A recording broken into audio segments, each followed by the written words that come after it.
Yeah, we got Gary Buechler in the house. That's right. Nerdrotic on YouTube. We came across a YouTube channel. You specialize in wokeness in movies, pop culture guru.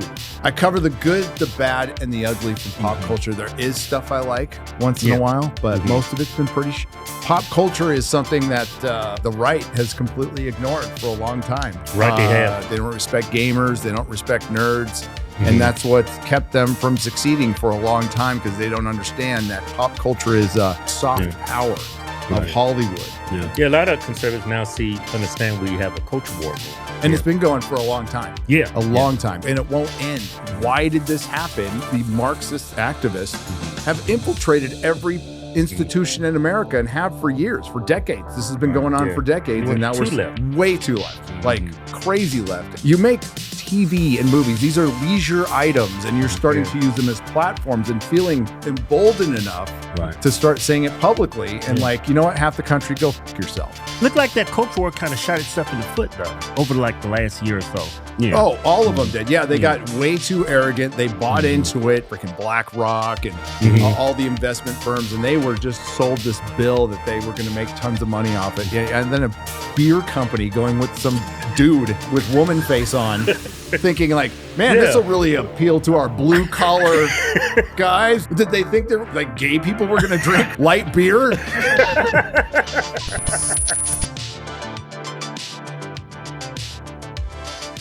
Camera angle. You can see that damn bulge going. Suck it in.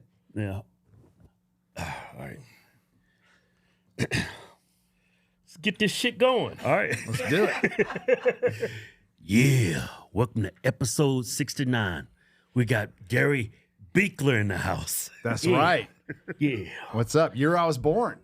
'Cause I'm old. Oh, shit. Born in 60. Oh, yeah. 69. Yeah. You look good. Thanks. Yeah. 74. Thanks. You know. You aging like a fine wine. Oh, yeah. Bullshit.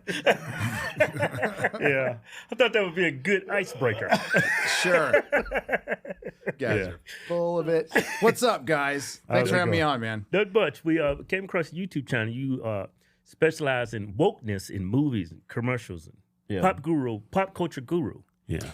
I cover the good, the bad, and the ugly from pop culture. There is stuff I like once in a while, but most of it's been pretty shit lately. Yeah. I mean, and it's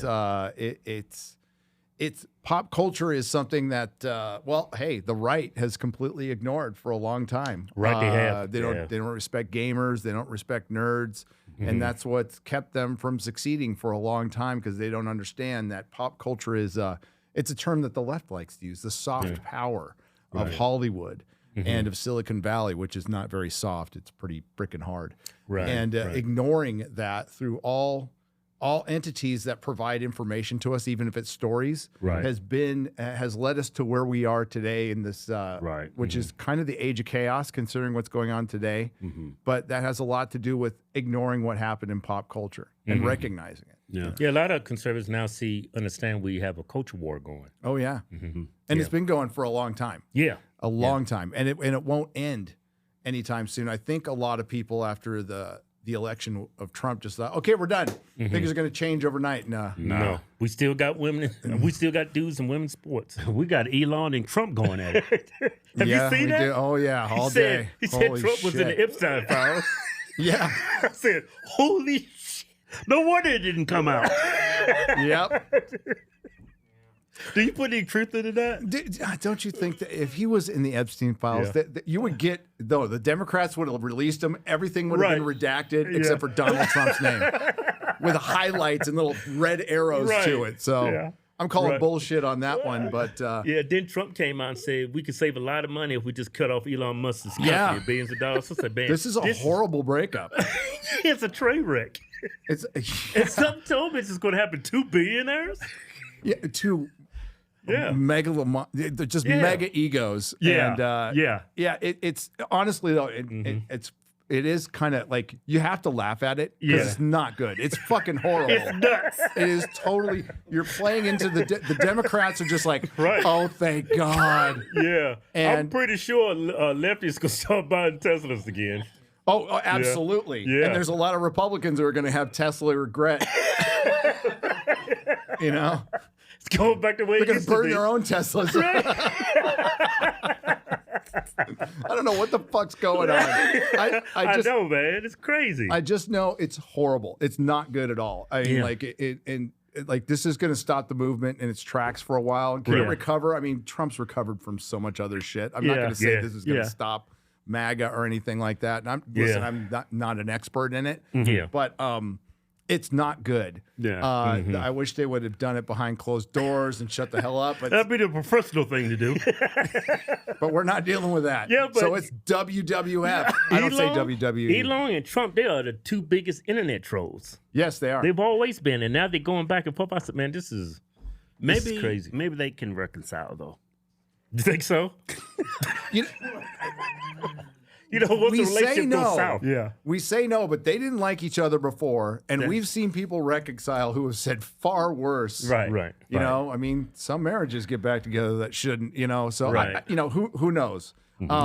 I guess the best you can do is kind of laugh at it right now because this is going to have ramifications for the rest of the damn year.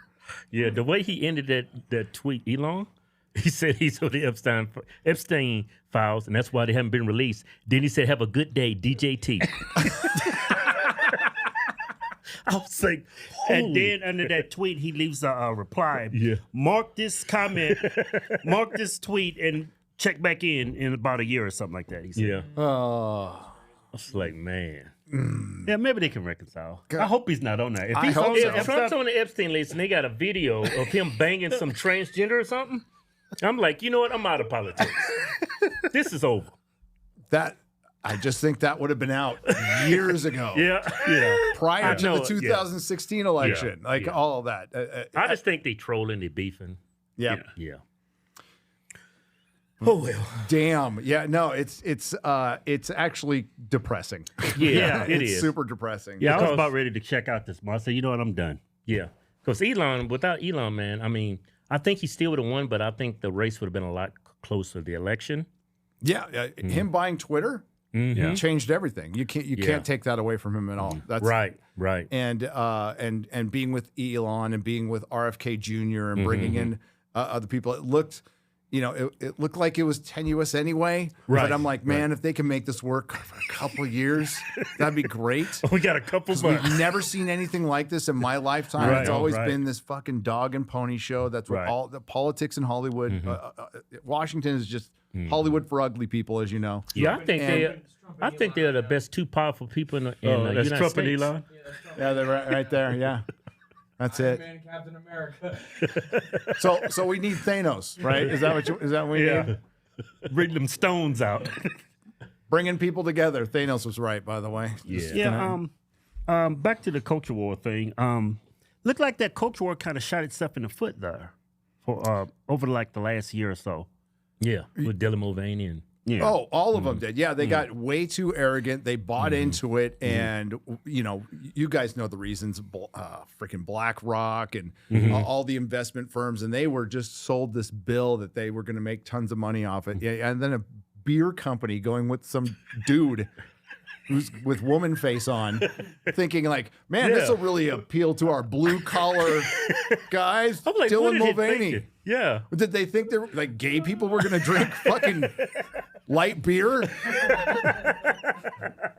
For one, there's not enough of them, and they'll never drink fucking light beer. Right. It don't make sense because his fans was like a majority were female, gay men, probably around in their early teens. Yeah. On TikTok. Yeah, not rural. Which is disturbing enough. Right. Yeah. Let's use this person to sell more beer. Yeah. Didn't make any sense. No, and it was so absurd that and I got tired of seeing his freaking face all over my timeline. It's on annoying, Twitter. right? Yeah, you just go start like looking at puppy videos or something like that, it'll go away. But it was so annoying. But it was so absurd. It's like I'm glad it happened, Right. Because it really kind of everybody went, wait a minute, like why is this guy on a beer can? Yeah. And they kept going. Yeah. Your freaking Jaguar. Look what they did. Yeah. And they had to pull back on that. We're like, is this is this a parody? We're in Right. a parody world still. I'm like, if you want to sell beer, why didn't you sponsor me? I could have sold more beer than a transgender. I'm sober and I could have sold more Yeah. beer. It's like, I don't drink this shit, but you should. Yeah, that Jaguar ad, like when you was on Piers Morgan, you made a great point. It's like that ad could have worked at the very end. A masculine guy could have came in, beat everybody's ass, and gotten a nice hot Jaguar and drove off. You know, Smashed the chick. it could have worked. It could have worked. We were waiting for that to happen. Yeah. And we're like, no, they were serious with this. Wow. So a lot of out-of-touch people, a lot of companies hiring woke white women, the bane of our existence. That's out of, it. You know, in marketing, who are 23 years old with no freaking experience and not really good at school either. Right. Thinking, you know, I think it's such a good idea to have a transgender guy in a beer can. It's like, Jesus Christ, you know. Yeah. I think women is the reason why we have, like, especially in high school sports, you have these dudes masquerading as women because women, they support that. Yeah, overwhelmingly. Yes. Overwhelmingly. Yeah. I mean, the women are split. Like, there's the TERFs, you know, Right. J.K. Rowling, who we don't agree on 99% of her views except for one, which I totally agree with. Girl's a girl. Yeah. Right. But yeah, that's part of the problem is the women have allowed this to happen. The schools have mostly run by women. Have allowed this to happen. I mean, you know, just even on like high school level, look at most of the faculties. Yeah. You know, and that brings us to the culture wars. Like, why did this happen? Well, because the activists, the Marxist activists, have infiltrated every institution in America and have for years, for decades. This has been going on for decades, and now we're left.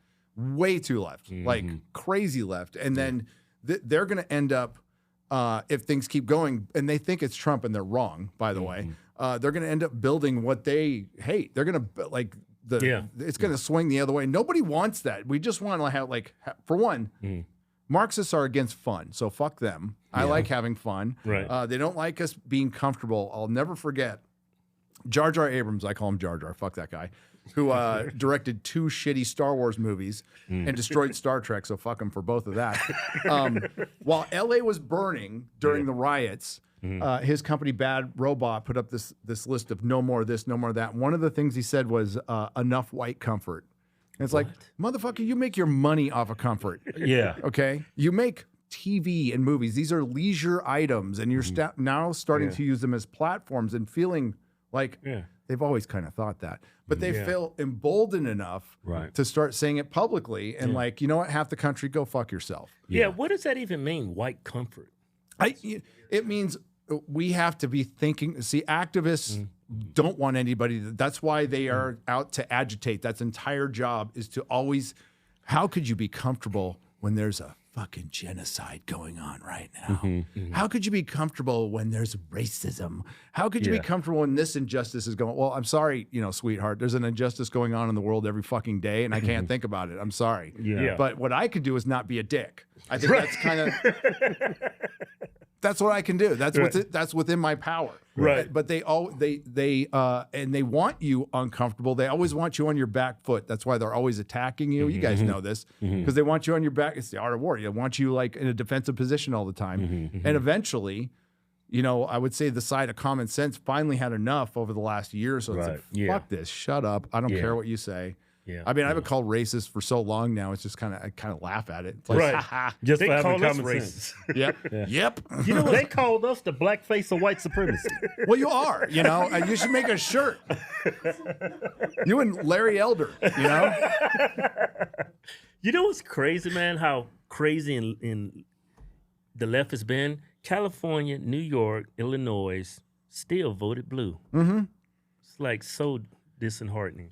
It's Stockholm syndrome, and there's also a lot of there's super base people in all those states who are trapped because in California anyway, I could speak for California, and I'm sure the same thing happened in these states too. When the Democrats got their super majority, because I'm old, so I grew up in California when it was red and saw it turn to purple. Thanks, Arnold Schwarzenegger, you piece of crap. And then it went full Democrat thanks to him, and then they Jerry Brown. They reelected Jerry Brown again, Moonbeam Brown, back in the office, and he was honestly a better governor than Gavin Newsom, which is crazy to say, that little commie. But no, they redistrict the state, so they guaranteed their supermajority forever. Like Really? it would take a Republican supermajority to come in and redistrict the state again, and that's just never going to happen. That's the same thing they accuse Republicans of doing. Yes. in red states, that the way we are setting up everything is going to always be Republican. But they did that in California. They did in California, and the Republicans are doing it too because they have to. You have to. And this is like, guess who loses? We do. We lose. Yeah. Because a super majority of one party sounds, hey, if they're agreeing with you now, sounds great, but shit changes. Yeah. I mean, look at a lot of look at a lot of the disaffected Democrats now who like hate what their party has become. Yeah. And some of them have moved to Republican. Most of them moved to independents, and that's You heard about Biden's press secretary? yeah. Yeah. Do you think she's being truthful, or is she just trying to sell a book? She's trying to sell a book, and she's a little commie anyway, so she just wants to go back to the Communist Party, which until the Democrat fully becomes it. Yeah. She She's a can't paid be a liar. moderate. She's a paid Wait. liar. She's been lying for like 3 years. Right. She wrote a book. She came out of a book yesterday. What? How messed up her party is. Obviously, somebody else wrote the book. Remember how she would answer questions looking down? Yeah. What she's supposed to say? Right, You right. think she wrote a book? She Hell ain't no. write no damn book. No. No. Hell no. Hey, I was watching The Last of Us. Are you familiar with that show? I'm familiar with Oh, yeah. it. It was a good show. Right? It started off pretty good, man. It was a little wokey in the first season, but I could overlook it. It lost me in the second third season. episode. Yeah. The gay episode I was at. Oh, yeah. That's what I was talking I was about. out. Yeah. I said, man, why is he throwing this in? I said, but I'm going to keep watching it. But then I got to second season. I said, I knew I should have stopped watching it as soon as I got to the first episodes in the first season. It was really so. What we see is repeated patterns, right? So it was really interesting to see a bunch of my friends. A bunch of my friends who do. I'm a master gamer.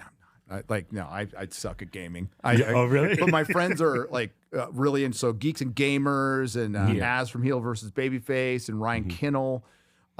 They were all struck by Naughty Dog. So when the game came out and the sequel to the game, and they killed Joel, people, and they were lying to the public. They were like misleading people with trailers, like aging him in the trailers to make it look like he was in more of the game, and then they bait and switched you with this intersectional feminist.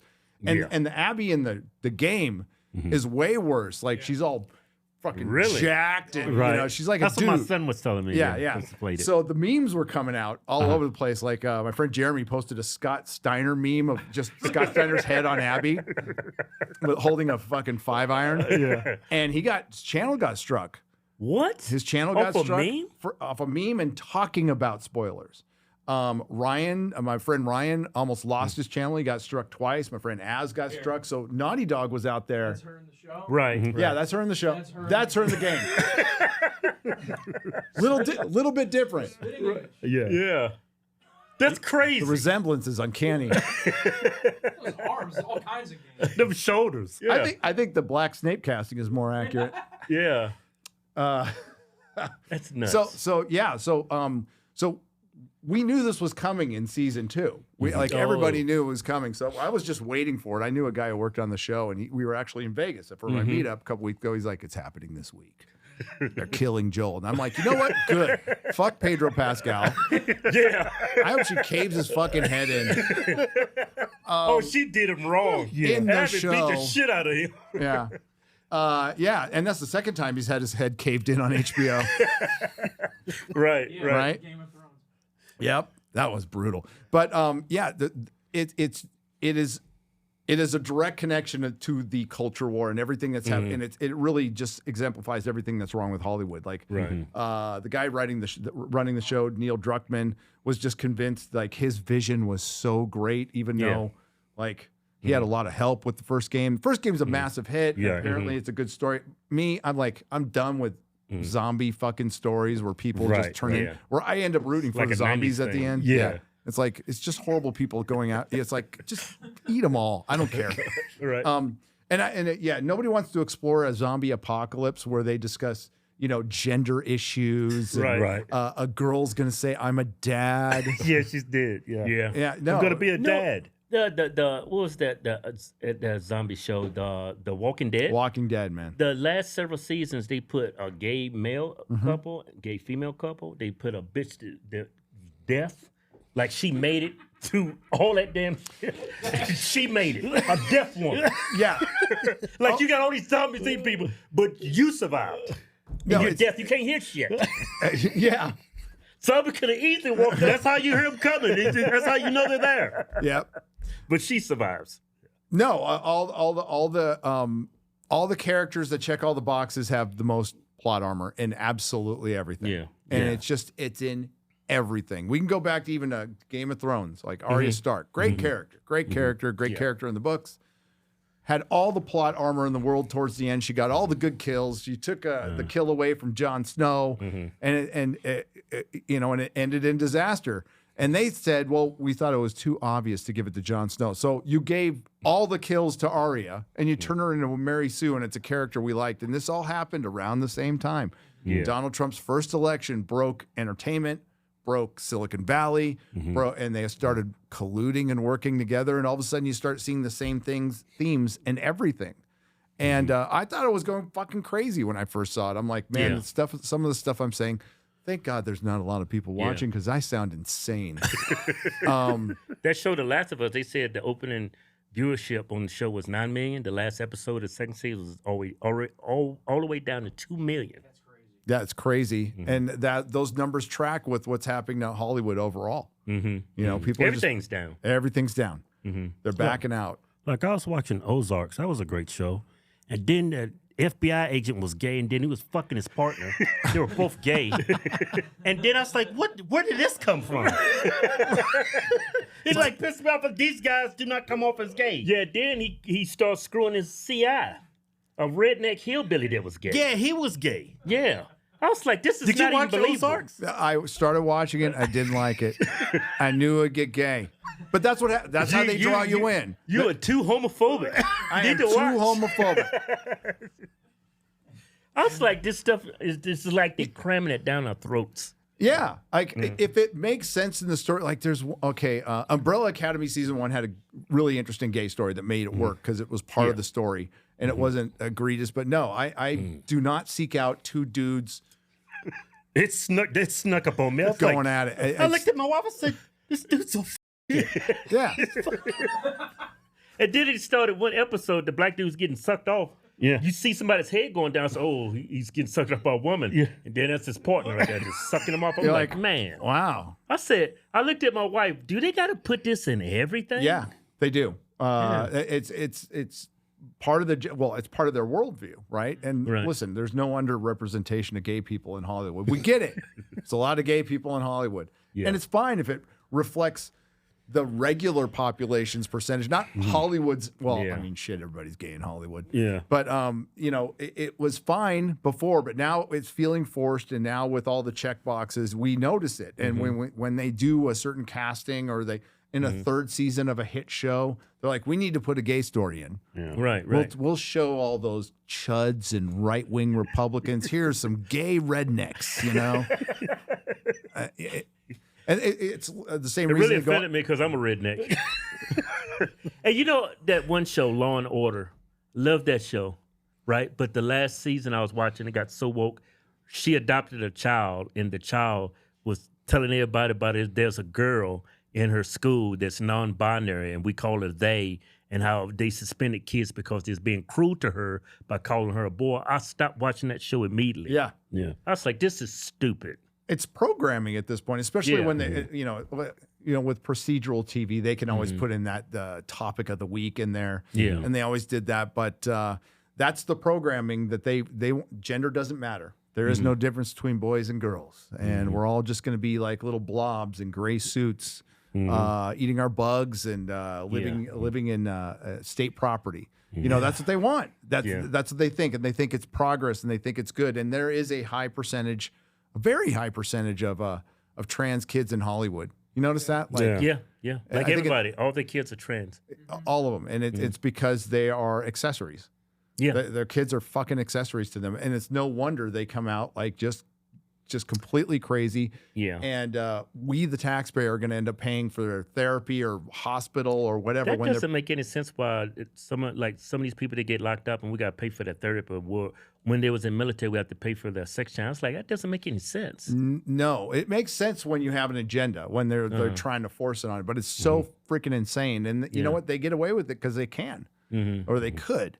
Yeah. And we'll see how far they get away with it. Yeah. But no, I don't like my tax money going to bombing people or transing people in prison. I don't really give it, as somebody who's that, I don't give a shit what happens to you in prison. You serve your fucking time, play your fucking dominoes, and try not to die. Try not to get shanked. But if you do, you know what you're getting into. Yeah.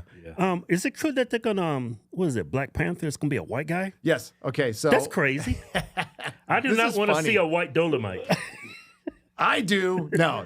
I don't either. So I don't want to see a black Superman or a black Superwoman because she's gonna have an attitude. I'm not putting up with that. you don't want a black Superwoman, no. Superwoman, motherfucker. Oh no, you didn't. Oh no, you ain't. Lois Lane turned herself into a black woman. And Really? Yeah, she did. It's a '60s comic where she turns herself to a black Was it woman to comedy? live the experience. No, it was a very serious comic from the '60s. They were Really? trying real hard, but So White Black Panther is from it's futuristic, so it takes place in the. It's not like an alternate universe. It's from a series that's supposed to take place a little bit in the future, and a white kid, blonde hair, blue eyes. Challenges T'Challa for Wakanda and beats him and becomes Black Panther. Oh, And it's when I gonna piss first off a heard lot of it, black people. I'm like, you gotta be I fucking. bet the ratings will be through the roof for this. So the guy who wrote it though, Christopher Priest, kind of based dude. So I think Oh, yeah? he's kind of like Oh, okay. poking the bear a little bit. And Right. like nobody wants a white Black Panther. Nope, nobody. Nobody wants a white Shang-Chi. It's fucking ridiculous. But if this is a subtle move, and I don't know, but if it's a subtle move to kind of show the absurdity of the shit we've gone through, I think it's great because it's just a fictional character crowd has been fucking freaking out on Twitter. So I've been just loving it. I'm just like, Yeah. no, I don't want a white Black Panther, but god damn, it's funny. Right. I'm thinking it's gonna do good. Oh, it's gonna crush. I'm buying it. I am absolutely buying It's it. definitely gonna crush. Yeah. It's that So- shallow effect. It might set records. Dude, I'm going to frame it on my wall. I hope he's on the cover. White people will fucking support that just to piss off these sub-Saharan people, pissing off everybody. Yeah. Because there's a lot of black fatigue going around. That's probably why he did it. Yeah. That's probably, and Christopher Priest is black, just need to point out. So base dude, yeah, Christopher Priest is black, has called out like the fact that he was given like black titles all the time. He's like, fuck that. I want to write forever. He's a writer and he's a great writer, by the way. Right. For comics. So I think he's kind of winking and poking the bear a little bit. Yeah. I think it's fucking great. Well done, sir, if that's what your intention was. Yeah. Y'all like that last Ram we gave away? Yeah. So we got us another one. Check this Ram out. 2500 heavy duty turbo diesel Ram. RAM or Ram. It's got all kinds of Ram action. Yeah, I love this Ram. You can really ram something with this. What color is this? Graphite? That is white supremacist graphite right there. Got a good handle on it. See that handle? Built like a tank, but it drives like a race car. Go to officialhardswims.com. Anything you buy from the site get you automatically in a win. Yeah. No purchase necessary. Going boy prohibited. See official rules for details. Yeah. Before you got started on YouTube, you own a comic book store? I did. Oh, okay. I did for 10 years in San Francisco. Wow, really? Yeah. But you see some crazy shit in there. Oh, I did. Yeah. Oh, where do I start? They used to test drugs 2 doors down. So every Friday, I get every homeless person, get like for $20, they stick them with whatever. I have no idea Really? what they stick them with. They come in. I had to kick them out of my store. Yeah. They come in wasted. It's. And I was in the nice part, but mostly it was great. Like people, believe it or not, normal people live in San Francisco. A lot of normal people live there, and it was a great 10 years. And I got to meet some comic artists and some movie stars. The late Ray Stevenson, Noel Neal, Chewbacca came to my, Peter Mayhew came to the store. It was tons of fun, and it kind of prepped me for for whatever I'm doing now because I stood at a counter all day and I just talked nerd shit all day with the people who came in. Right. And politics was left at the door. We didn't talk about politics. There's 2 rules. You don't talk about politics in my store, and you can't use the bathroom unless I know you. So for obvious reasons, San Francisco, and be somebody shooting up in there. Yeah. But it was great, and it was a great experience, and it reminds me of what we lost, like in Fandom. Is we had that camaraderie without the bullshit. Yeah, without the politics. Without the politics, we just enjoyed Star Wars. It was a great. The early 2000s were great, and it's kind of like up to 2010 was like the last great time for nerddom. And it's been downhill ever since. So you saw that shift around 2010? Yeah. It was creeping in a little. I mean, like if we want to go through the whole history lesson of political correctness, it really started getting bad in the 90s, but didn't get bad in comics until the mid 2000s, 2010s, when DC purposefully, Batwoman, you know, the series that was on CW that sucked, it was actually based on a comic that sucked. And the whole sole purpose of her being in the comics was to be a gay woman. That was it. It's gay woman in comics, a lesbian in comics. Great, fantastic. We've had gay characters before. It was nothing really new, but then they started turning everybody gay, and I mean everybody. Superman was gay. Robin, Tim Drake is gay. Iceman, gay. Like the X-Men are all freaking gay now. Like they you know, and being the gate with his son, they aged up. This is the weird thing is they had these Super Sons comic that was there he is right there. That was really popular. So they aged him up to be gay. So they can get these headlines. Yeah. And everybody fucking hated it. And it got canceled. So they got a bunch of headlines. And oh God, yes, we did a live reading of this on a live stream. Oh, what is this? I am not. So this is so there's and that's her daughter, right? And it's a self-insert. So the author, Marika Tamaki, looks exactly like the fat girl, like exactly. It's a self-insert. That's the thing of. That's the thing of basically a lot of the woke writing, especially when it comes from, I mean, this is how women fucking ruin comics. Sorry, folks. They did. So they brought in their little They ruined women's sports, too. They did.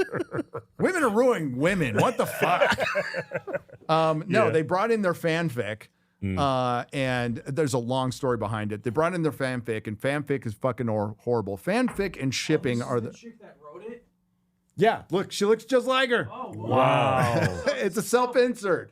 So, you know, Miss Marvel, that's a self-insert too, from Sana Amanat, who works at Marvel, who was connected with the Obama family. Oh, I can get into the weeds with you guys. But there was a poll done on, and this is even before when I was in YouTube, so other great YouTubers have covered this, but there was a poll on Facebook that basically asked, are you interested in comics? And half the answers came from women. And all of a sudden the comic industry is like, well, my God, half the population are potential customers. We need to hire more women. All of our staffs have to be half women. Everything has to be half women. Okay. And you can pinpoint that's where things went to shit. And then we got the, you know, all new, all different Marvel. And then they started changing the mantle. We got Black Captain America. We got Gay Iceman. We got everything you're seeing that's destroying the MCU now in the comics, and it completely failed. So when we saw it starting to come in the MCU, we were just like, hey, you know, you guys are doing the same shit, and it's going to end up failing. And we got a lot of clapback. They're like, it was a good barometer. Say, hey, this failed in the comics. Why we bring this stuff to movies? It's going to fail. Yeah, it failed within the same company. You had your own fucking data that you ignored. So when we saw Captain Marvel come out and it made $1 billion, but some of us were like, man, this is going to go to shit. And we got a lot of clapback at the time. But look where we are now. Two flops in a row. Fantastic Four's coming. They got a female Silver Surfer. They're still doing the same shit. And I could rattle on for an hour all the gender and race swaps they've done. But just recently, if we want to go to this year, the two most ridiculous are female Silver Surfer. And if you're old school comic book fan, Silver Surfer is one of the coolest fucking characters they've ever created. It's a fucking surfer. He's in silver. He's got the power cosmic. He used to be a Herald of Galactus. Yeah. Surfs around space. Surfs around space. And, for the longest time was the most powerful non-God superhero in the Marvel Universe until they made Captain Marvel, the girl Captain Marvel, OP. Wow. Oh, and they have Black Panther beat him. And like, all respect to Black Panther. He's not beating fucking Silver Surfer. Get the fuck out of here. But then, and then Black Snape. Like, and these are deliberate moves. These are not good business moves. That's why it's so obvious. Like, like Girl Silver Surfer looks crazy. she looks terrible. Look at that. Like a Terminator T-1000, liquid metal. Yeah, and the T-1000 looked better in 1991. Right. She looks, the Silver Surfer from the movie almost 20 years ago, from Rise of the Silver Surfer, looks better than that. It's fucking awful. And these are deliberate castings. Like, nobody was going to watch this, the Fantastic Four or Harry Potter, and go, you know what? Snape needed to be black and the Silver Surfer needed to be a woman. Nobody on earth would have said that. Even fucking woke people probably, they're too dumb to think of it. Yeah. So, no, it was a bunch of HR fucking idiots. I've been told from a pretty decent source that this wasn't even Kevin Feige's decision. It came from above him. So there's only two people above him. So it's Bob Iger and the other guy who's running the studios. Yeah. But it's a deliberate decision. And with Black Snape, you didn't even get a black guy who like looks like Snape, like with a hook nose or something like that. No, you got somebody, as my friend Ryan says, off of like GQ Africa, and brought him in to be Snape. Snape has like specifically, well, we know what Silver Surfer looks like. He's a dude. He's Norrin Rad. This is supposed to be Shala Ball, his wife. This is Snape. So, I mean, again, the resemblance is uncanny. That is nuts. Yeah. So he's specifically described in the books multiple times, straight black hair, Right. that hangs around his face like a curtain. Right. He's been called pale multiple times. His skin was marble white. Right. I don't know how you're going to get your skin marble white, but I mean, maybe, I guess my running theory is if you put a bunch of makeup on this dude, maybe he's the greatest actor ever. So they're just going to like put a bunch of, like that Eddie Murphy skit from SNL. Yeah. If you do that, okay, fine. But They put a lot of pressure on that black guy. You got a lot of pressure. He's got to know. Yeah. Like, dude, you're going to bomb so hard. he is going to get destroyed. And like the Harry Potter fandom, it's like, we hear this a lot. Racist Star Trek fans, racist Doctor Who fans, racist Harry Potter. It's like, are you fucking kidding? Have you seen the Harry Potter or Doctor Who or Star Trek fandom? Have you seen them? Yeah. They're the least racist people on the planet. So to piss them off, you must have made a really bad decision, right? And the Harry Potter fans are not fucking having this at all, which is pretty funny. The actor, he was a black actor. He came out and said that the last Star Wars fans are so racist. Oh, yeah. Yeah. So racist. The racist Star Wars fans that like Lando Calrissian or Mace Windu. I guess they just took the day off for those two. But he tried to mention that. He basically called them tokens. And it's like, bro, they're major characters, for one. And this was in 83. The only thing I knew is Billy D. Williams was one of the coolest fucking people on the planet. He sold this Colt 45 beer and and he fucked over Han Solo, but then he became a good guy later. You know? They're pandering. Let me tell you, Star Wars always had the vibe of being in the most whitest elite space. Like, this franchise is so white that it's like a black person existing in that was something. And you can always tell it's something when some Star Wars fans try to say, well, we had Lando Calrissian and had Samuel L. Jackson. It's like telling me how many cookie chips are on the cookie dough. I'm like, bro, they just scattered that in there, bro. They're okay with us playing the best friend. But once we touch their heroes, once we lead, once we trailblaze, it's like, oh my God, it's just a bit too much. They're pandering. Last time I checked, I didn't fucking write shitty Star Wars movies. Yeah. So it was Jar Jar Abrams and Rian Johnson who took his character of Finn, who like arguably was the most compelling character from when we first saw that first Force Awakens trailer. He's the most compelling character. You're like, oh shit, a stormtrooper that could turn and become a Jedi. That's fucking rad. And it was the writers of those movies that made him a fucking joke and a janitor for the Empire. They made him a fucking janitor. Like dude, like who's the racist? So no, I reject that completely. Fuck you. Right. We had Finn's back. We had his back before, but you know, dude, they shrunk him on the poster for China. Really? Did the fans do that? No, fucking Disney did. Yeah, you didn't know that? So there's a Force Awakens poster for China that he was much bigger in it for America, and you go to the Chinese one, he's like this big. Really? Oh, yeah. Oh, they covered up Chadwick Boseman's face. You got it? Yeah. So this is the American one. There's the American one. Right here. You got to squint. You can see him down there. I can't even see him. There he is. That's crazy. Yeah. So for Black Panther, they took Chadwick Boseman's face and they put a mask on it. Right. Yeah. They put a mask on it for them. And then for Little Mermaid, they made her blue. Oh, really? Yes. They made her blue? Yeah, they made her blue. And like they tinted it blue so they can Like Avatar. de-black her. Yeah. Yeah. And yeah, this is also the same company that thanked the province that's associated with concentration camps in China for Mulan. So like, shut the fuck up, dude. Yeah. He's just talking. His career's over now. Yeah. So. Yeah, there's the Little Mermaid one. Wow. You can't tell Yeah. what she is, black, white, or anything. No. Yeah, they had remember I think it was a stage play, Romeo and Juliet.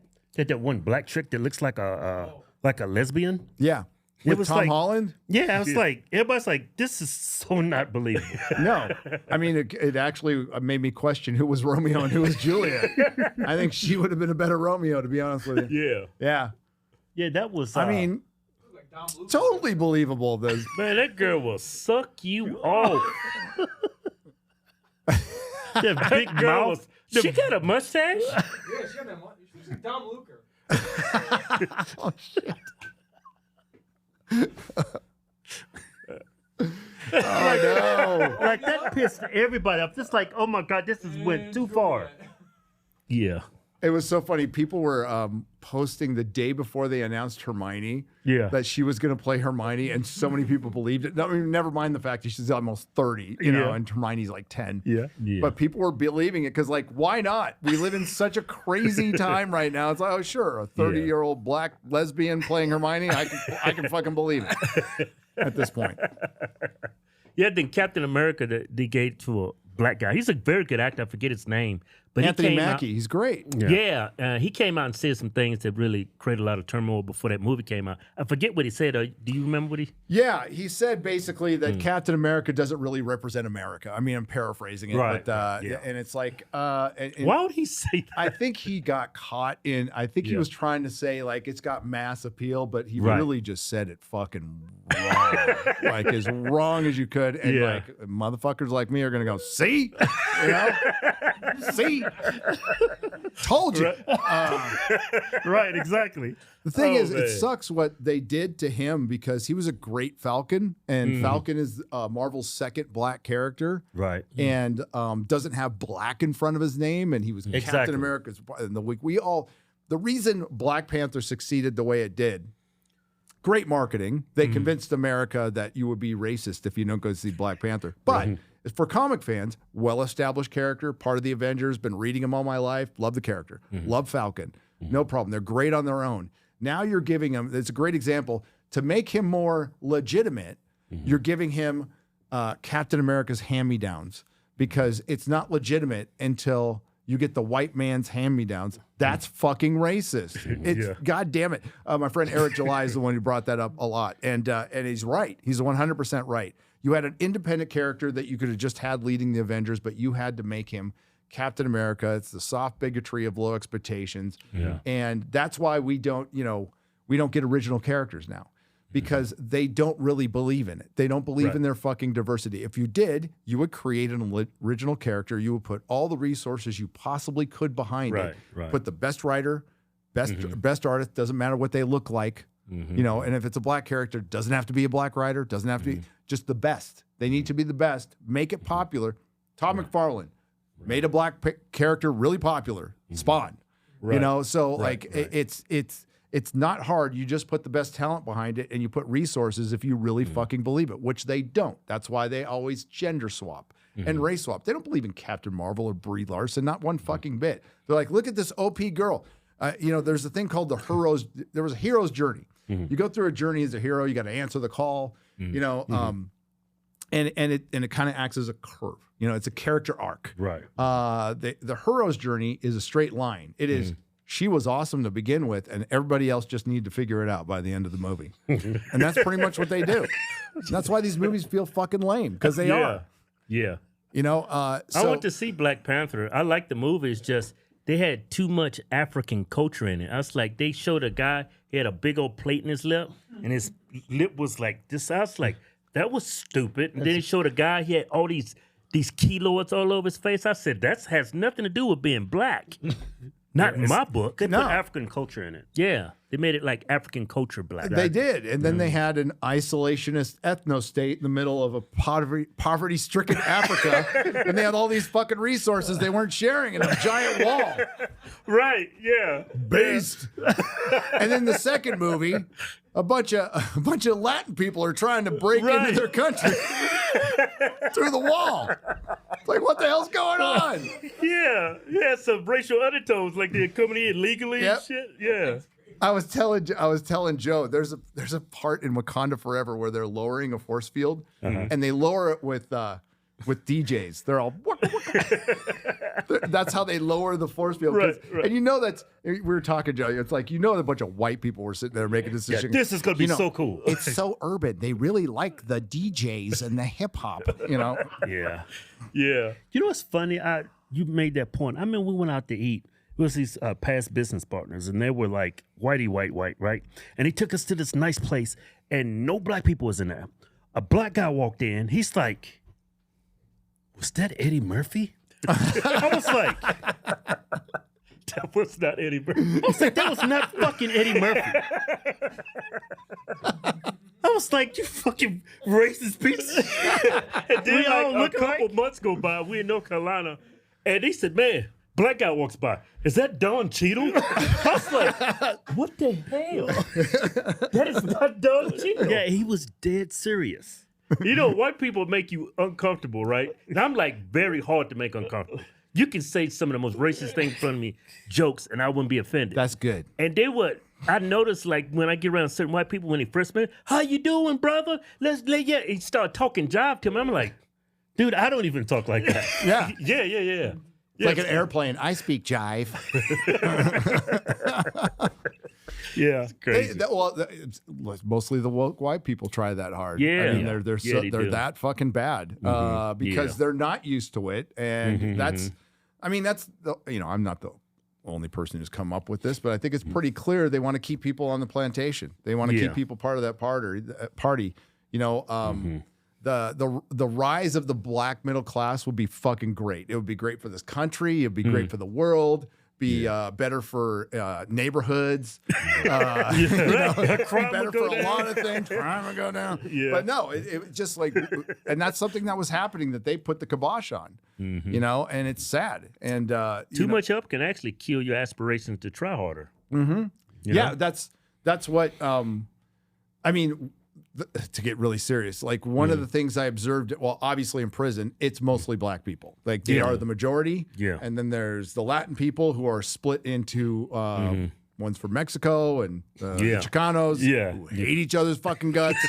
That's so weird. It is so weird. And then there's white guys, and it's a mix, but there's definitely the Aryan racist crazy motherfuckers with swastikas on their fucking foreheads. It's like, well, you're going to be here the rest of your life. Yeah. Hope you live. I remember I got locked up because I didn't want to sign a ticket. I was like, I was early 20s. Early 20s, just total Democrat, right? And I went to jail overnight, and a number of black guys, and all the Mexican guys had tattoos all over their face, and they were illegal, couldn't speak a word of English. And then there was one Asian guy. We was in this room looking at TV, and I look over at the Asian guy. He's just sitting back looking at everybody. It's like, with this look, and it's like, what the hell is wrong with me? Why am I here? I'm a tax evader. Yeah. I didn't see any white guys. Really? All black Latino, Southern California, jail. Mm-hmm. Yeah. One Asian guy. There's not a lot. There was not a lot. And what's crazy is, so I don't remember seeing an Asian guy once in prison. Like, I know there was, because there's Asian gangs in San Francisco that are horrible, but I just don't think they get caught. They're smarter. They're smarter. I saw a lot of Native Americans, Indians in there. There's quite a few, and they're pretty cool actually. Right. To hang out with. But what God, it was all segregated when I was in. So it was like in the 90s. So white guy with white guy, black guy with black guy, and you didn't like. Sometimes you got a solo cell because they just couldn't pair you up, and you're like, right, you know, but the thing I noticed is the vast majority are black, and it's environmental, and it's you ever see Trading Places? They kind of like go, is it environmental? It's both. Right. It's fucking both. Yeah. And what you have is a bunch of lost young men with no fucking hope. Like zero hope. And and across the board, there's abuse, there's no dad. Rarely do you have a case like me who's just a fuck up who had a good dad. Right. But it's sad, and I have no answer for it. Prison's not the answer. Whatever they keep voting in California, where I was for decades and decades, not the fucking answer. A lot of these jails in California, I heard, is for profit. They're private institutions, and they've got these people working and not paying them anything. They're making money off the product that they're producing in jail, which is crazy. Kamala Harris was putting a bunch of people in there, keeping them keep them in longer, but she is just one of many. Yeah. They talk about the slave labor in there. It's like, listen, I was glad, rehabilitation worked on me, and I got a good job because I could read, and it was a long time ago, and I could type. So I got $1 a day, and I was happy to get it. I roll up, get my carton of smokes and my top ramen, and I was pretty fucking happy. Good old days. The good old days. You know, when you could smoke in there, got your bugler, you rolled your cigarettes. Yeah. But you can't smoke now. But fucking prison would really suck without smoking. Yeah. Holy shit. Yeah. Glad How I'm would not you deal going with the back there. stress?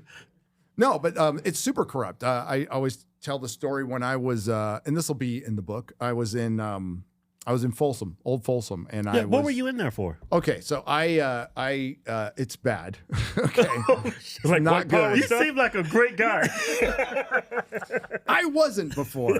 I was a hopeless drug addict, super meth head. But it was like meth today. It's crank. I was on crank. Dude, I'm too much of a pussy to take meth. It's fucking terrible. And my mom used to wake me up every night. My mom used to wake me up. I'm not shitting you. 2, 3 in the morning. You didn't do any drugs, did you? You're not a homosexual, are you? Every night my mom would wake me up. She was Could you ask me in the morning? It's like crazy. She was so worried. She just had to wake us She up. just had to wake 3 in the morning. Yeah. It's like, Still straight, son, are you? I like, Mom, I promise I'm not gay. So, Mom, I love crushing pussy. Yeah. No, where was it? Okay, so I got busted for first-degree burglary twice. Okay. So twice within like a year. So a couple of years. So did a lot of other not minor, but a lot of stuff that got dropped. That just got dropped. Like White privilege, huh? White privilege. For real. No, the first one it really wasn't me. The first time I got busted, like bad, was I had some Batman handcuffs hanging from my car. This cop who fucking hated me pulled me over for it. And the dealer was behind me, and he was not supposed to bring in his scale and all that shit. He had his fucking scale. He had 3 ounces of crank. So he told the cops it was mine, fucking piece of shit. Yeah. So I'm like, fuck. So I have to go in. I go in, and my dad gets me this lawyer once, and it gets dropped. And it's not because that guy admitted it. I took care of him later. I took care of his ass Made later. him go away. Huh? I took care of his ass later. Son of a bitch. I waited, but couple of years, but so that was the start. And then I really graduated into getting high, and I didn't have a job, needed money. I was car hopping, and I decided to go to the big leagues. And is it true that they say marijuana is a gateway drug to everything else? I mean, it was for me. Yeah, it was, because I'm like, this is cool, but it's not good enough. And then I took that crank, and it's like, for one, It's only good once. It sucks every single time after that. And you trying to being good, but it's I like speed. I like being up, doing stuff. Right. But it's it's like a fucking stimulant, horrible. right? Yeah. Oh yeah. It keeps you going. Dude, they used to sell this stuff in 7-Eleven. They call them mini thins. You remember that? No. Mini thins. It was meth. Was I took it? like you remember that? When we I used to- remember that, yeah. We used to work long hours. Mini for thins. truck Truck drivers, drivers though. used to take it. It was meth in a pill, and they used to sell it in 7-Eleven. It later got banned, but I took like 8 of them, and I took like 5 showers. I kept walking around the house. My mom was like, "What the hell is wrong with you? What did you take? Are you on drugs?" I'm like, "No, mom, not on drugs. I bought this stuff at 7-Eleven." Kevin, these? Yeah. Yep, that's it. That's Wow. it. I could not sit still. Feel like something was crawling in my hair. Yeah. I went up the street, had sex with the ugliest white woman on the planet, and I Yeah, it came home. messes I with your called judgment. Keith. I was depressed. I said, "Keith, man, I took these mini thins. I can't sit still." I ran to the girl. Her name was last name Mullins. I said, "Man, I had sex with her." I said, "But I don't know what to do." And you're blaming it on the mini thins, Yeah, huh? Keith That said- was an unlikely story. Yeah, was it? Keith said, She "Go looked ahead like and kill what's- yourself." Yeah, what's her name? She looked like Stephen Hawking. The guy in the wheelchair? Yeah. But he wasn't in a wheelchair. She was like 6'2". Oh shit. She was hideous. And all the black guys in high school knew her because they all used to do her in the bathroom. She was the biggest slut ever. Hey, I respect her game. I do. I just do. knew I had AIDS for the longest. I said, "All those black guys, she's got to have AIDS." Oh shit. Hey, man, back to your story. Okay. So Crank, not much better. Right. Not much better. Makes you feel wired. You know. Yeah. it's like- Yeah. So I mean, when I first did in high school, I was getting a bunch of fucking homework done, which I never did. Yeah. But it just, it snowballed. Bad pun, but like it. And I had to like do. I was born an addict, so everything I did to an extreme, and I couldn't get up in the morning without doing a line. And once I ran out, like every other addict, my life became fine. Next thing, so I need to pay for it. So I started breaking in the houses, which is not really smart, especially You're looking for stuff to pawn and stuff. Yeah, valuables? yeah. And the best stuff was when people are home. So you had to be really careful because, for one, like when I was never going into, I never had a weapon or anything. It's like, I'm not going to hurt anybody. That's not what I'm about. I'm just here to steal some shit. Sorry. Pay for my drugs. Yeah. Nothing personal. It's just addiction. Yeah. And I did that and got away with it, and then I didn't. I broke into a house and I got caught. And it's the dumbest fucking story, but fuck, it's dumb. We all It's got dumb stories. No, this is dumb. This is fucking dumb. The first, I blocked it out of my mind how fucking dumb this is. The first house I broke into was my parents' neighbor who knew me from when I was this big, and I stole their big, water bottles used to be made out of glass. Oh yeah. Pennies. To count them, we didn't have penny counting machines. It was to count them out, to get some drugs. Right. And I got caught doing that. Oh, man. Wow. And like That was my embarrassing, dad's huh? like, you're fucking embarrassing, shameful. Right, They knew again. They babysat me when I was a kid, and they all were in You there when did I a got whole sentenced. blueprint of that house, right? The whole. Yes, and that was the blueprint of fucking up. And they're all there in the courtroom. My mom's crying. It was fucking horrible. Oh man. So I go to a year for county jail for that first one because they weren't home, but that was still considered first-degree burglary. And it got I got a reduced sentence. It was supposed to get like 2 years the first time. I got 1 year. Well, right, white privilege. Right? White privilege. And I ended up in fire camp, and it was that part was like not bad, until I got hurt. Got out, was all in shape, feeling great. Started getting high like immediately. Yeah, I because you was clean that whole time. Getting right? clean the whole time, getting more girls than I ever got before because I was all like fire camp shape and young. Yeah. And then I just started partying again, and within a year, I broke into this house. It was another ex-girlfriend. Broke in another. You only break in people's houses, I know. I gotta know where I'm going. And I didn't need to. I had like tons of money and drugs on my possession at the time. Itch. And I just had the itch. I'm like, let's do something wrong. Right. And that was fucking stupid. So I get in don't even know what the hell I'm going to take, right? And this little dog is barking. I'm like, fuck. So best guard dogs are little dogs. I know. Yeah, they're I guess loud. you risk getting it killed, but I wasn't going to kill a dog. Yeah. So I'm like, I'll just get all out. the smoke. Yeah. So I'm just like, I'm going to get the fuck out. So I go out the same way I came in, like side door of the garage, hit the doorknob falls off in my hand. I'm like, fuck. And I had no time. Owner comes out, gun in my face. I see the freaking chain. I was like, oh shit, it's shaking. I'm like, I'm dead. He's gonna blow my fucking head off. And the cop comes in. Cop saves my life. He's like, sir, put the gun down. And I'm like, You're like, thank God the cops are here. yeah, thank God the cops are here. Yeah, no shit. And a guy saved my life. And he's like, he's a member of the Navy pistol team. He could have blown your head off from 200 yards or something like that. And I'm like, Right. well, thanks. Thanks for telling me that. That's great. Yeah. Tell my mom I'll see her in a couple of years. And I knew it. Like right then, I'm like, well, that's it. That's it. How much time you get? I got a 4-year sentence. You do a little over 2 if you're good, which I was mostly good. Right. Actually, I didn't get penalized for the time I was considered bad. Yeah. But What is life like in prison? really boring. Really boring? Boring, mundane, occasionally interrupted by sheer moments of terror, violence. Yeah, By the blacks, right? mostly. No. Actually, my biggest problem was with the white dude. But there was race riots. Oh, those are fun. Really? Those are fun. And you're like, Wow.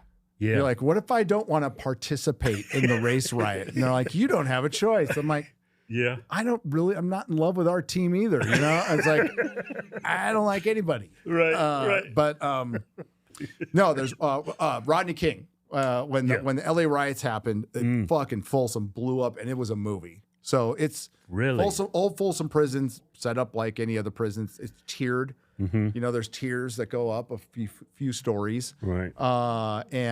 Dude, the mattresses are coming down, flaming things of toilet paper. Like I'm Wow. like, this is just like the movies, and it sucks. This is terrifying.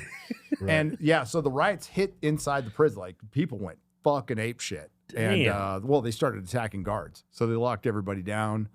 The rubber bullets came out. I saw that only one time in Folsom. You get the rubber bullets, and then you get the real ones. And I saw the real ones come out once.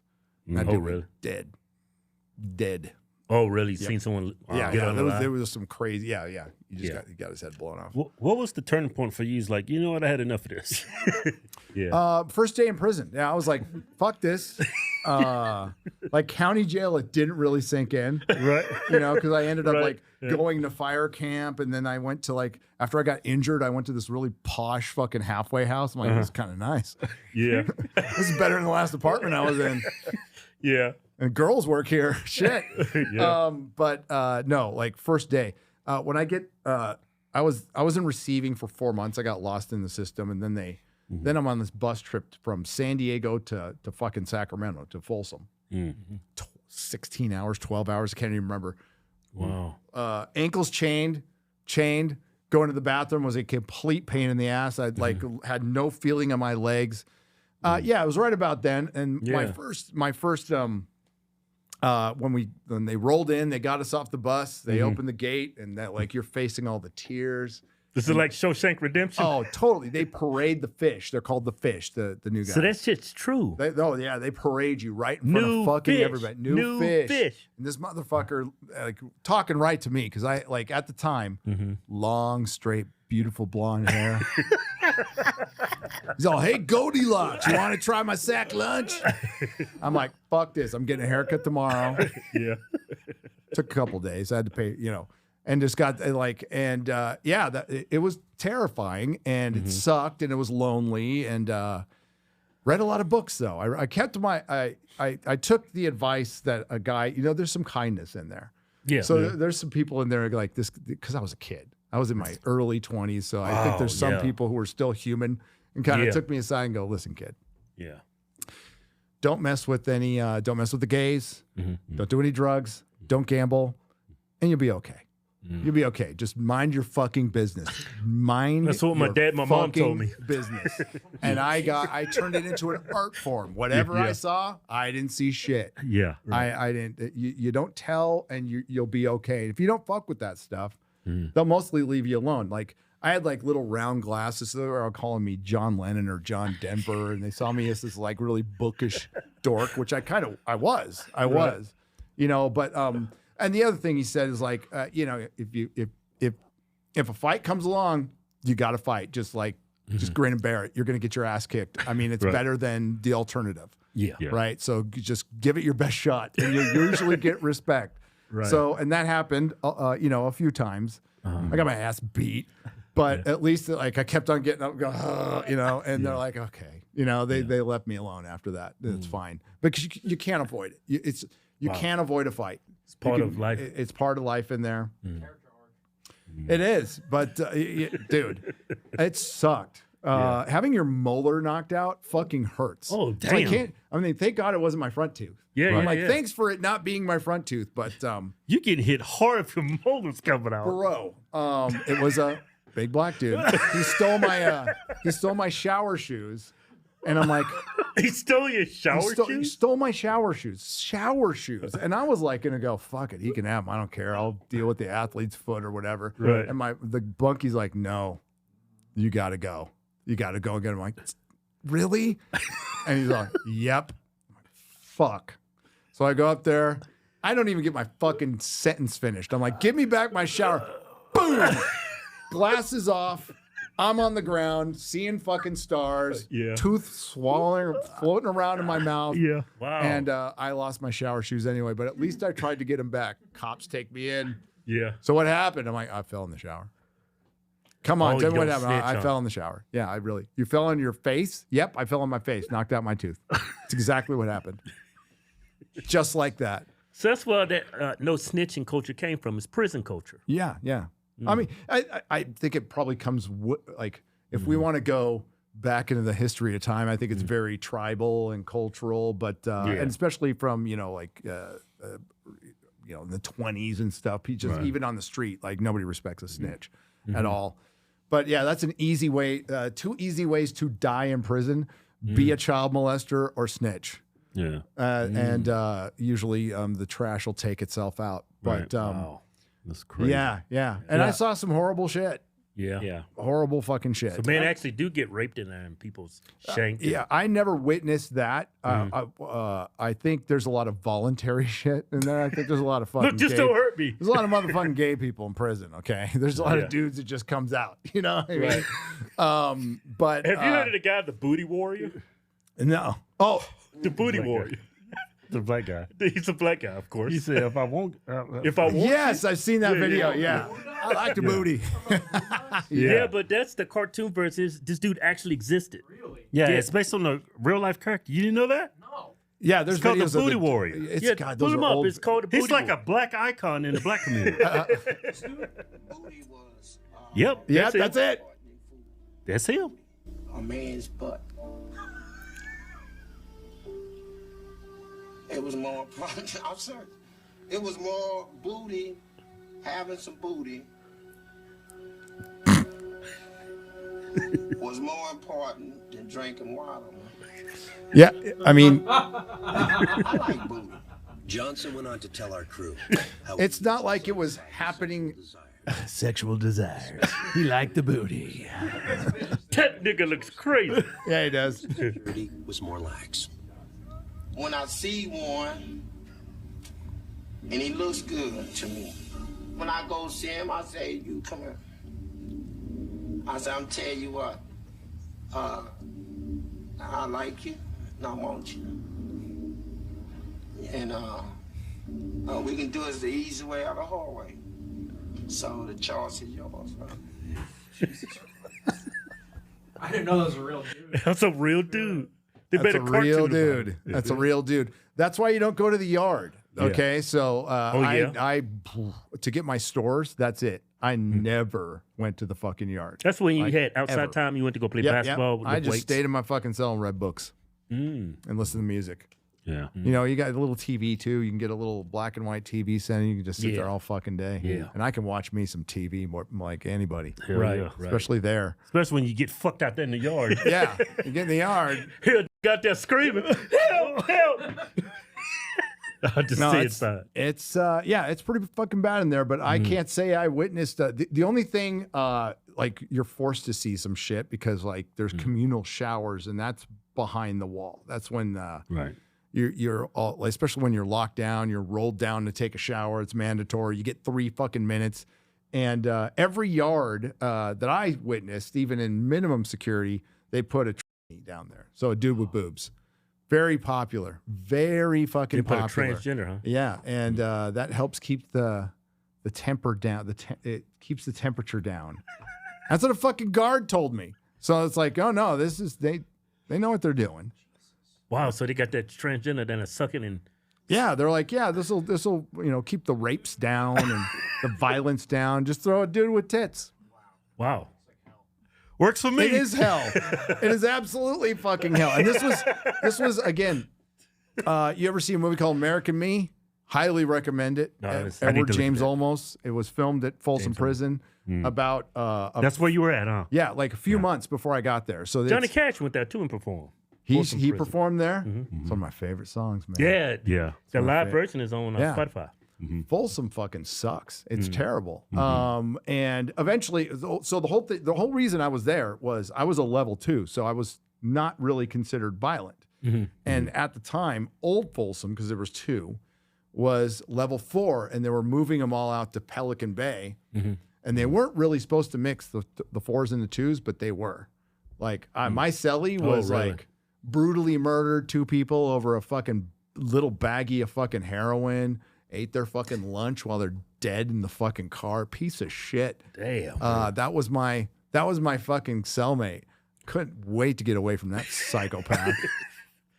Oh, dude, he was bad. He was fucking bad. yeah, yeah. Well, it all worked out for you. It did. I got Now out. you're- I got out in like a year and went to minimum security after that. But I had a year behind the wall. The Yeah. other year was big. So good contrast. behavior, you got out early. Yeah, well, they put me in minimum security for the rest of my sentence, and Oh, then I I was see. playing racquetball and like, it was great, lifting weights. Around So- people for check fraud and stuff like You that. was around white people. Yeah, well, there's no guards. Like you can escape if you're dumb enough to do it, because you means you have like a year or under left in your sentence. But there's no like guards on the gate, and there's no barbed wire on the fence. You can just fucking climb the Oh, fence, so and there's that a basically neighborhood sounds right like there. detention. Yeah, it's basically detention.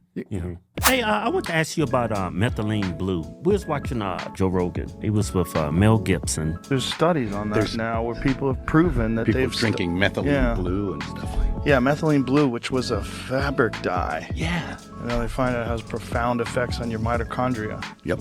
This stuff works, man. The Methylene Blue, I was doing some research on it. It actually strengthens the cells. I use it for patients that are really low in energy. I try that. It tends to help. My energy is kind of low. I'm going to be 51 this year, right?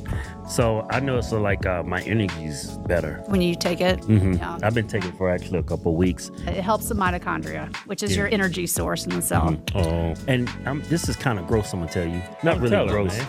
Why you gotta go there? It was this finger right here. I thought it was like a wart. And I would pop it, it would go away. About a week later, it would fill back up. I started taking Methylene Blue. I popped it. It just dried up and went away. That's awesome. There's a anti-infective component to it. So maybe you had some sort of infection. Go to FisherHorseTwins.com. Pick up our Methylene Blue in liquid or capsule. Got it in capsules now. It's some damn good blue. Go to FisherHorseTwins.com. Now look at you. On YouTube, getting all kinds of... You get more views than people that do what you do on TV get. It's me and some of my friends, and it should be a wake up call for Hollywood, especially I mean, it's a long story, but the reason I got on YouTube and most people I think go and watch is because they were lied to by the media for so long. They just want something authentic, Right. and I mean, I'm a huge fan of YouTube. I listen to podcasts. I watch everybody's stuff, and I think that's helped me. Like whatever success I have, it's because I just watch a bunch of stuff, and I really truly enjoy it. I'm watching YouTube on my home theater now. Yeah. I watch I- it on my TV. I only watch it on my phone anymore. Yeah, it's regular, and you're connecting with people there is a lot of lonely people out there, Mm-hmm. and there's a lot of people who, especially, you know, the sea change happened during COVID when everybody was locked down, Mm-hmm. and we all need a connection. And you can kind of do that on YouTube with the chat. You know, you're interacting with the great author Douglas Adams predicted this would happen a week before he died. His last interview, he said that somebody asked him, "What's the future of entertainment?" And he said, "Interactivity." It's a brand new word, but it's a lot like what they did back in the 19th century with vaudeville and comedy. You were right there. You can react to your audience. You're doing it live. It's more authentic. And you can look it up on YouTube. Just look up Douglas Adams. He wrote Hitchhiker's Guide to the Galaxy. Great writer. And just put his last interview and listen to it. And he predicts all this. He predicts all this. So Hollywood and Access, I call them Access Media because that's what they fucking are. And legacy media cannot compete against you. Right. Can't compete against anybody. And that's great. Anybody can pick up a mic and do it for a hobby. That's how I started. Right. And like sitting here with you guys is surreal. Like really? Being on Piers, is surreal. You were people I watched before anything happened. I like and being in, you know, and it's great. I love it. And it's tons of fun and it's gravy. And I never expected for this to happen this late in my life. Doesn't even feel like a job, does it? No, not for a minute. I've had jobs, man. I fucking hated those jobs. Now, I remember I was at my cubicle. We was working together as insurance adjusters. Keith came to my desk and said, "Hey, man," because we was going to school to be certified public accountants. We already got a bachelor's degree. Keith comes to my cubicle. Say, "Hey, man, we can become comedians." I was like, "What? Yeah, it's something What are you called talking YouTube. about? How you go from accountant to a comedian?" I told him, I said, this thing called YouTube. Be funny. Yeah. Yeah. Kind of works. It kind of works. And you know, if I can do it, and if you guys can do it, anybody can do it. Right. No, I look at your videos. Yeah. I can see all the time and effort you put into that. It looks like high a production. lot. It is high production. Nerdrotic.com. After an abysmal 2022 for Tinseltown, we didn't think things could possibly get any worse. Then 2023 came along and said, "Hold my Bud Light." Race swapping historical figures, multiple historic flops, and putting a chick in it and making her gay and lame. Put a chick in it and make her name it gay. How many people's on your team? We got 4. So all diverse, by the way. My DEI hires are better than anybody else's. I've got 3 women. Well, it's actually my wife does all the everything. I'm a freaking so she handles everything as far as business and stuff. But we have Perry Chan. Unfortunately, he's Canadian, but he's also Asian. And then we have Quarterback Garrett from Crowder. Oh, really? Okay. Yeah. And we have X-Ray Girl, my producer, and then Lady Gray Masters, my researcher. And really? Yeah, and it's all people I just met. You know, it wasn't like I put out a job thing as Perry started doing memes and clips on Twitter for Friday Night Tights. And I'm just like, "Hey, you're pretty good. You want to start doing this like and make some money?" You know, he's like, "Sure." And he'd never edited before. And now like he's a pro. He is he is one of the best editors on YouTube, period. Garrett is unbelievable. He can turn a video around. Garrett. Yeah. He can turn a video around in 10 hours, like a fully clip, like not just me in front of a camera. Like a lot of the stuff you see he does, he can do it in 10 hours. That's the guy that used to be on Crowder. He's not gay, Jared. Yeah, there's not Quarterback. Quarterback was after that. Oh, man, we did a Quarterback's sketch gay. with him. Don't get me wrong. Oh, yeah, Quarterback's yeah. super gay. No, I'm just kidding. No, we did a scene with him. He's quarter black, remember? Right, yeah. He looks like he's Mexican. Oh, or something. yeah, okay, I got that. He totally looks like he's Mexican, by the way. Yeah, he totally So doesn't look like he actually checks 2 boxes for me. Right, 2 boxes for me. Yeah. He also has 17 kids, so bless him. Well, he's definitely black. Yeah. He's got that quarter part. He's great. He's great. I am blessed. His white side told him to stay. No, I should have said that. Sorry. No, he doesn't care. He doesn't give a shit. Yeah. He's like, I'm blessed to have them.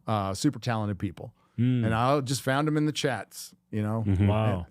Wow. Yeah, because I look at your videos, I'm like, man, this it's really this good. beats anything you see on TV. Thank you. Yeah. It's like honestly. it should be on TV. I mean, millions of people should be tuning in, but you know, they chest out people like you is just they can only find you on Rumble or YouTube. Yep. You would expect to see you on the TV. No, they won't have any part of me, and that's fine. Yeah. I don't fuck them. I am super happy where I am. Like having a like you, I worked a lot of blue collar jobs and had bosses, and fuck that. Like I'm so happy here. Dream job. Yeah, it's a dream job. What was it like being on Piers Morgan? That was cool. It was unexpected. How did he reach out? Originally through the Critical Drinker. You heard of the Critical? Great, one of the best, the best movie critic on YouTube. Period. The best critic is the Critical Drinker. So he reached out to me, and I got on, and Piers liked me for some reason, and it's fucking chaos on his show. Yeah. And it's hilarious, and it's not like I loved all of Piers' takes, especially on 2A, but like. He's a weird, he's great. He's funny. Yeah. Some of his guests that's on the left, oh my God, they are just so irrational. He's Jerry Springer. Like he's one of the few people to fucking figure it out. Like, he understands like this is controversy. It's just Jerry Springer. We're going to have some people yell at each other, which is funny. Right. Because people get like, oh, there's 4 people on the panel. It's like, you ever see my Friday night show? It's 9 people on the panel. We're all fucking screaming at each other for 3. It's a shit show. It's good TV. But it's really entertaining, and it's fun to be on. So it's surreal, and I'm grateful for any time I'm I'm on there. It's usually just to bitch about Hollywood. A couple times I got caught in talking about Africa and stuff. I'll do my best. I think last time I was on, we talked about the Met Gala, and I'm like, really? You might not want my wife on for that because or somebody gay. I'll do my best, but it's tons of. We can start out with the creative bankruptcy of remaking another animated classic instead of making something new. But yes, it's all Rachel Zegler and her behavior. And if it was just one comment, it probably would have been forgotten by now. That's earnest. But it was comment after comment. God, I hate hearing myself. Pissing off everybody. Oh, really? Pissing off old Disney fans. Pissing off new Disney fans. Pissing off Trump supporters. Pissing off all of America. And it became such a disaster that they had to shut her up, which was the smartest move they made. But the onus is all on her and Disney's reaction to it. And Snow White, quite obviously. frankly, if she has said nothing, her movie, probably still forgettable, would have done a lot better. Critical Drinker, I mean, it's even done. There he is. There's a critical. So you hate to hear yourself? Oh, it's rough. I have to do it a lot, but it's rough. I can't stand looking at myself. No. Well, for one, I always I said that wrong. I could have done that better. I would never think you would say that. You look so comfortable. Oh, yeah. I'm used to it now. I was nervous as shit first time I was on that show. I was fucking, what? It's again, talking to Piers has been nothing but nice, and his team is super nice. He does some crazy fucking shit. Good for him. Yeah. I think right now he's bringing on all the Diddy's bodyguards or something. Which is fucking awesome. That's so crazy. Right. It was weird when he told that one girl say the N-word. He starts like, I'm like, why would you do that? And then when Crowder said it on the show, he got mad. It's right. Crowder will say the N-word. He won't have a problem with it. You can say an inappropriate, rude thing, which, by the way, black people can say things to white people all the time, and they never get canceled. There's no backlashing about this. I want to live in a country where people are allowed to say what they want unashamedly, and you will go on, not then have say it. Say the N-word. Go on. Say the N-word. Go on. No. I don't want you to invite this woman to say a racially harmful term in front of me because I'm the only Oh God! Here. Oh she God! Said, I'm the victim of it. So please don't invite her. She's laughing. Don't be the N-word. That's basically what it's going to be. There's a bunch of white people up here. You and one. Uncle Tom on the left here, and asking her to say Look the at N-word Piers. He's while a I'm here fucking pro. sit here with a Jewish person and say, please use a Jewish slur in front of this Jew. It's ridiculous. I understand you don't have any bad intent, Piers. I understand what you're trying to do. I don't. But we already know Mark, some I hear racist, you. and I don't want to invite a racial harm to me. I hear you. And I don't want to live in a country. This is where I respect Piers because I would have been laughing my ass off this whole time, and he's just got this professional face going on right there. And I'd be just fucking cracking up. Yeah. Oh God. I heard that black woman from Wicked. Is she going to play Jesus? She's playing Jesus. So in Jesus Christ Superstar, 50-year-old play written by the hippies. It's pretty blasphemous. If you're Christian, you're probably not going to be a big fan of that one. It's basically from Judas's perspective. I remember my parents like playing the music when I was a kid because it was really popular when I was like 3 or 4. Right. But yeah, it's going to be her and Adam Lambert is in it. So it's a fully gay, non-binary. I mean, like at this point, why not? Why not? That's a big kitty set. No, it doesn't. And we talked about it on Piers. And Look the at thing, those hands. yeah, she's Nosferatu. She like Nosferatu. Skarsgård was Miss Cat. She's Nosferatu. Like, look at that. How does she wipe her ass? You know who Nosferatu is? You need a bidet. I learned it from my son. Because my son's in the comics and stuff like that. Yeah. Claws, dude. Yeah, those are some serious claws. But when it was brought up on Piers, I'm like, you know what? I mean, I'm for free speech and free expression. You know, just you notice. I mean, it's old news. Hollywood's very comfortable going after Christians. They're very easy to go after. Mocking Christians too. So I want Muhammad's superstar. I think like do it. You know, show how artistic you are, how bold and artistic you are, and do that and see what happens. There's such thing as being too artistic, but that woman with the shaved head, you ought to see her before she became woke. I seen her in this, she looks totally different. I seen her. She's in actually very attractive, but the way she looked better in Wicked with her wig and stuff. I mean, I didn't like the movie.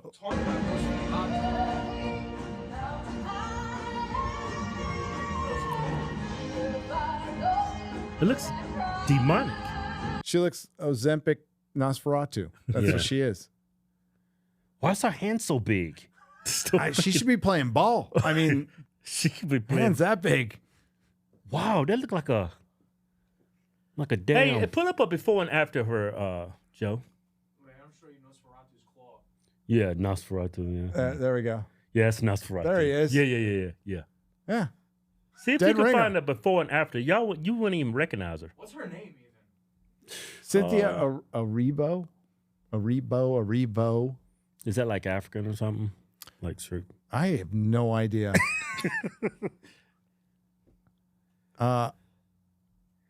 She wasn't terrible in Wicked. I mean, again, that's just not my musical. Look at her in these pictures with her. She does look pretty.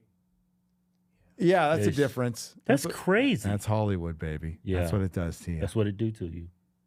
She probably is on some. You go praise Moloch. Turn you into Nosferatu. Yeah, she's on some kind of weight loss drug. She has to be. And she's not eating. Yeah, she's on some kind of very strict diet. She shaved her head. Black Panther went straight to her hair. In Wicked, what's the other girl that was in Wicked? Ariana Grande. Who looks like a skeleton. Yeah, she looks like a skeleton too. They're saying they wasn't able to break character after the show. That's why they still look like that. Really? Oh, is that what they're saying? That's what they're saying. I think it's both drug addicts. Yeah, I think they're both completely crazy. Having to go whatever their freaking Moloch rituals they have to go to and drink some blood or whatever the fuck they do in Hollywood. Yeah. Spirit cooking. Yeah. Whatever it does, it eats them alive, man. Yeah. She's got to be on something. Yeah, well, yeah. Well, that looks like an eating disorder. Or Ozempic, same thing. That doesn't look healthy. Nah. She looks way better on the left. Totally spoken. Yeah. Well, Hollywood, man. Hollywood. What are we going to do? What are you going to do? Like Laugh ticket at 'em? sales are down. Now I was looking at one of your episodes. Majority of people, movies, shows, they don't even film in California anymore. Huh? No, they've I think only 20 or 30% of the productions are filmed in Hollywood, and they're going to start moving out of America completely. It's not just Hollywood. The breaks are when one of the most taxed cultures on the planet, the UK, can give you better tax breaks in California. That's pretty sad. Right. They also have to deal with a bunch of unions, and if you go to other countries, you do not have to deal with those unions, or there's different parameters, and they're not as. It just buckles them all the regulation, all the money, and they're going to have to. They're cutting back on everything anyway because they oversaturated with streaming. They broke everybody's habit of going to the movie theater during COVID, so those are down.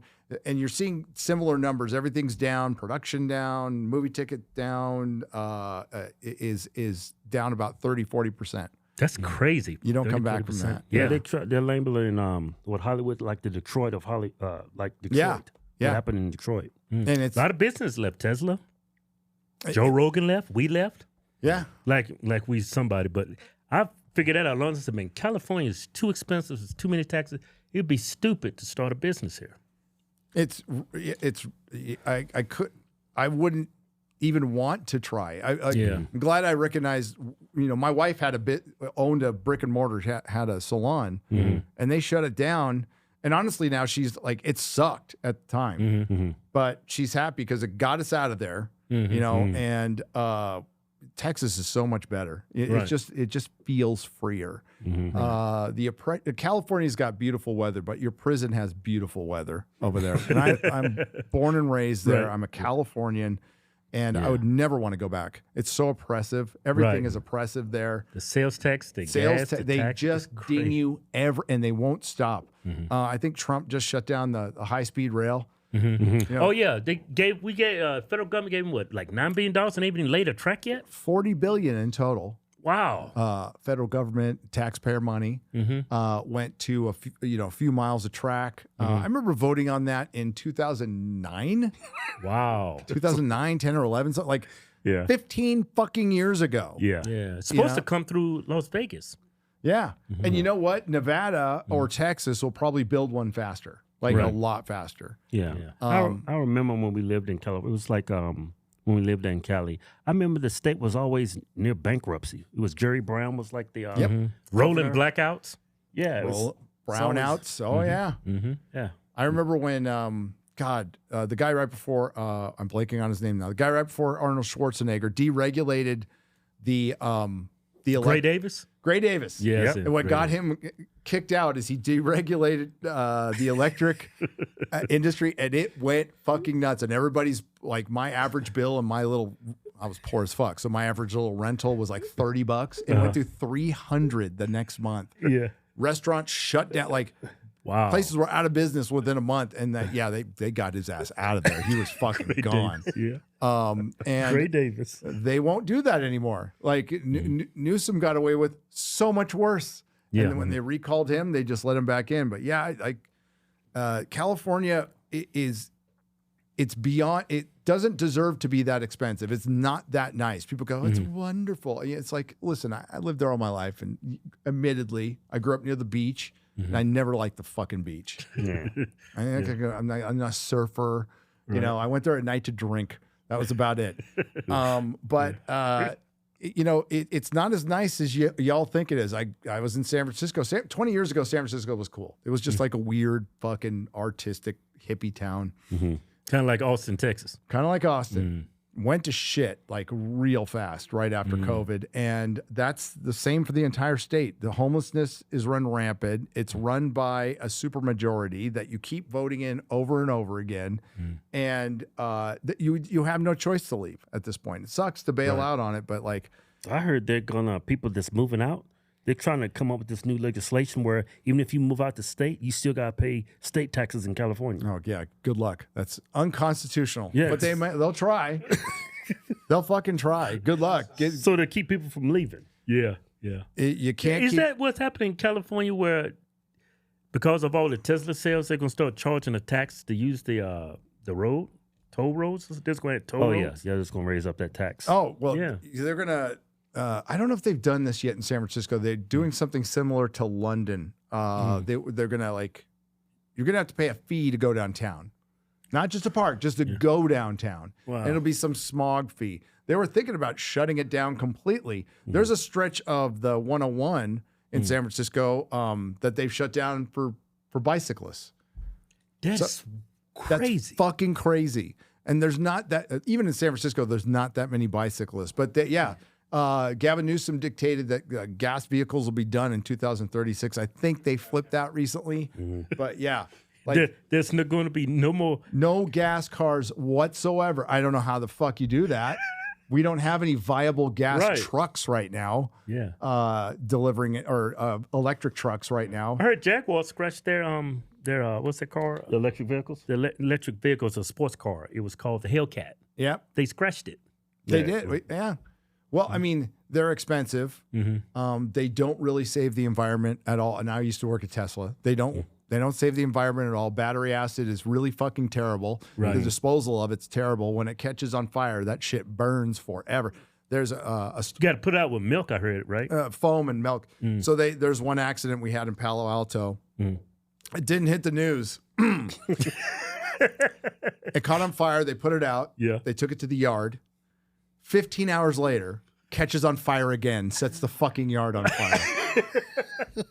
Really? Yeah. You're driving around on that thing, giant fucking battery under, you drive around with gas and like, they're fine. They're fast. They're cool. If you want to get one, whatever. Yeah. But they are not the future. They do not help to make one. You're erasing any carbon footprint or whatever by just fucking making one. Then there's the battery disposal and there's all that. I mean, it's good to try, but it's not the answer. Right. It's an answer to control you because they'll be able to shut down your fucking car remotely. Right. It's got cameras all around the thing. It limits your. I mean, I know it's going to get better, but it limits your range. Yeah, my daughter got a Tesla, and she hates going to California. She said she got like stopped twice to charge. Wow. Yeah, totally sucks. Yeah, and when you charge that thing, it takes forever. Yeah. That you need they need to develop. I don't know how you do that, and how good is that for the grid? And the grid is vulnerable. You know, if you want to get too woo woo on this, if something happens to the grid, an attack, electromagnetic pulse, a flare from the fucking sun, right? You're done. Right. You're done. And that's happened. There's the Carrington event. Look it up. It's that crazy. movie, it was actually created, I think, produced by the Obamas, the Netflix film. Yeah. Yes. What's it called? Leave the World Behind. It's a cyber attack. Sounds like a warning, doesn't it? From the Obamas? This woman, she was, they reported on Daily Mail that they said she said 9/11 was going to happen. A bunch of other things came true. What she said the next super thing that's going to really go down is going to be a cyber attack. Yeah, I believe it. And I believe our government will institute it and say it was Russia. Yeah, that's the first word that about Russia. Russia. Yeah. I mean, they're not. It's Qatar. It's Qatar. Yes, it's going to be Qatar. Yeah. Makes total sense. Yeah. Yeah. You know what it won't be? One of our enemies. It'll be us. It will not be Israel. Definitely not. Why would they do that? It would be our CIA. Right. They're our ally. Yeah. Hey, so where can people find you? They can find me at Nerdrotic on YouTube, Nerdrotics, long story too long to tell, here on Twitter. I'm on Rumble and Instagram. I guess my wife wants to mention it. That's my wife. She runs it. You got a Facebook? I do have a Facebook. You should have a Facebook. Should I? Yeah. Yes. I mean, I got one. I don't do anything with it. I should start doing stuff. That's like the best social media platform I have. You are the second person to tell me that this week. All right, coming back to Facebook. They actually whoop YouTube's butt. No shit. Well, for us anyway. Yeah. All right. Did they take the pedal? Because they were fucking terrible for a while. Were terrible for like the last couple of years, but when it's working, it works really nice. All right. Yeah. But you should give it a shot. I will. Definitely. Yeah. Your content should do very good on Facebook. Cheers. Yeah. Yeah. Yeah. You're doing yourself a disservice. Oh, tons of disservice. I'm stupid. I don't read any fucking ads on my videos, and people tell me I should. Right. I am completely stupid when it comes to this stuff. It's fine. I don't know how to monetize Spotify. Me and Garrett have been trying to figure that out for a year. Oh, really? We're fucking retarded. We just got monetized with TwinSpot with Spotify. Did you? Yeah. Through Megaphone or something. I don't even deal with it. Dude, I got don't smarter either. people dealing with that stuff. Yeah. Yeah. I had to ask other podcasters. I had to ask the unsub guys. I'm like, how do I do this? I'm too dumb. But yeah, it's tons of fun. Yeah. That's the thing is like we both came from like blue collar places. Yeah. Right. So we're very inexperienced in this wild and crazy world. And I'd rather have that. I don't want a fucking agent. I don't want any of that stuff. Yeah. That's just paying people money to do work I can easily do myself. I know. Yeah, that's so very true. Yeah, that's so very true. So I do have a book coming out. Because you got an interesting life. Thanks. I mean, shit. I guess interesting is a funny way to put it, dude. Yeah. It fucking sucked. Right. But it's so much better now. So it's, when I was approached to do a book and I didn't really want to do like zippity dow. This is how I did YouTube. So hopefully it's a memoir that, kind of shows people that you can overcome a lot of shitty things. Right. Mainly based in recovery. So it's called From Waiting for Nerdrotic which is kind of a play on like when my streams are coming up, it says waiting from Nerdrotic and I'm always late.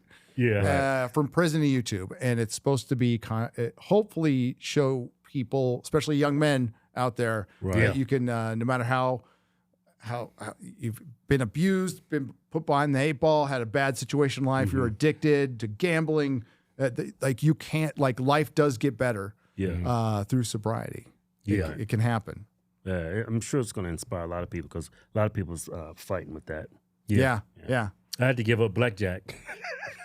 Oh, that's hard. See, I can actually do that in moderation, but I'd hate to give that up. Yeah, I think I can too. The most I've ever lost is like, I think $300. That's not bad. I know a guy. He said he lost 15,000. Yeah, you're losing. Kevin's lying. No, I'm not. You just got a bad memory. The people I gave money to, they lost more than I did. So, but technically, I lost $300. Shit, when I lose 100, I'm done. I'm like, bye. Yeah. You know, that's a lot of money. So, cheers, guys. Thank you. Thank you. You're welcome.